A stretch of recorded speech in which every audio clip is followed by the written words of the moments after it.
Bonjour à tous. Aujourd'hui, nous allons parler de Marc, Matthieu, Luc et Jean, les 4 évangélistes. Le mot évangile en grec ancien signifie bonne nouvelle. Et cette bonne nouvelle, c'est celle de la venue de Jésus-Christ, sauveur des hommes, que les premières communautés chrétiennes ont commencé à répandre dans le monde romain sitôt sa mort. Ce message a d'abord été transmis oralement, car le Christ n'a pas laissé d'écrit. Mais très vite, ses adeptes ont rédigé le récit de sa vie, de son message, de sa passion et sa résurrection.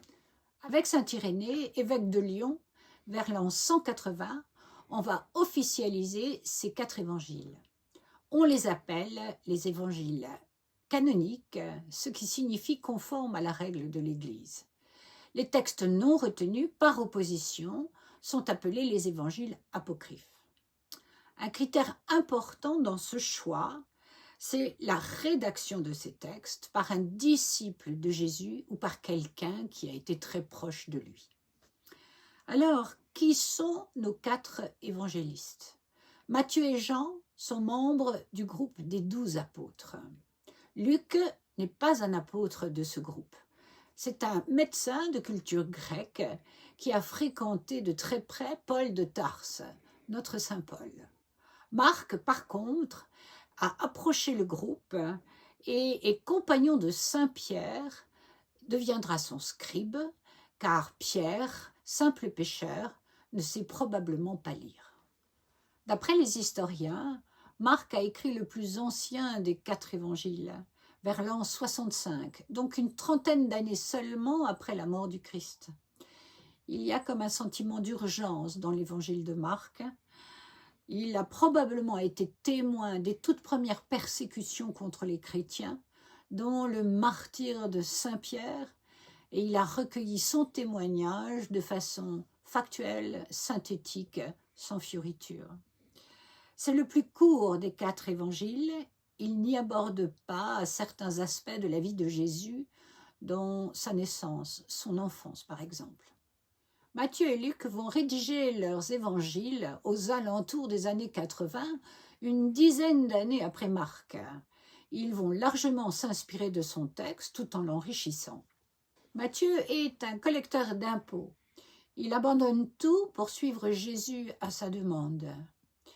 De culture juive, il veut convaincre les habitants de Palestine que Jésus de Nazareth est bien le Messie annoncé par les prophètes. Il fait de nombreuses allusions au texte biblique pour démontrer que Jésus descend du roi David. Et dans le sermon sur la montagne et les béatitudes, l'enseignement moral de Jésus y atteint des sommets. L'évangile de Luc est le plus long des 4 évangiles et certainement le plus abouti au niveau littéraire. Luc traite son évangile comme un historien recherchant des témoignages, dont celui de Marie, mère du Christ. Certains épisodes ne se retrouvent que chez Luc, en particulier le dialogue de Jésus, enfant, à l'âge de 12 ans, avec les docteurs de la loi au temple, ou la célèbre parabole du bon samaritain. Médecin, il s'intéresse beaucoup aux miracles de Jésus et les raconte avec détail. Le plus tardif des évangiles, écrit probablement entre 90 et 100, est celui de Jean. D'après la tradition, Jean, celui que Jésus aimait, est devenu très jeune un disciple du Christ. Il appartenait au groupe des 3, Pierre, Jacques et Jean, cercle rapproché du Christ. L'évangile de Jean est tout à fait original, hautement philosophique et théologique. Jésus, dès le début, y est présenté comme le Verbe, la parole de Dieu. Certains récits lui sont propres, comme celui des noces de Cana. Cette originalité fait que l'on distingue souvent l'évangile de Jean des 3 autres, appelés les évangiles synoptiques, c'est-à-dire que l'on peut les lire ensemble, d'un seul regard. Chaque évangile a son intérêt propre.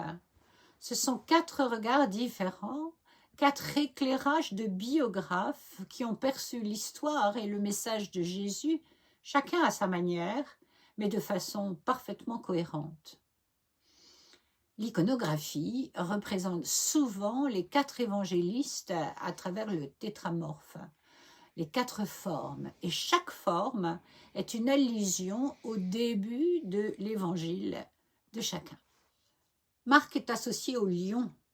Son évangile s'ouvre sur le désert habitat du lion, avec la rencontre de Jésus et Jean-Baptiste.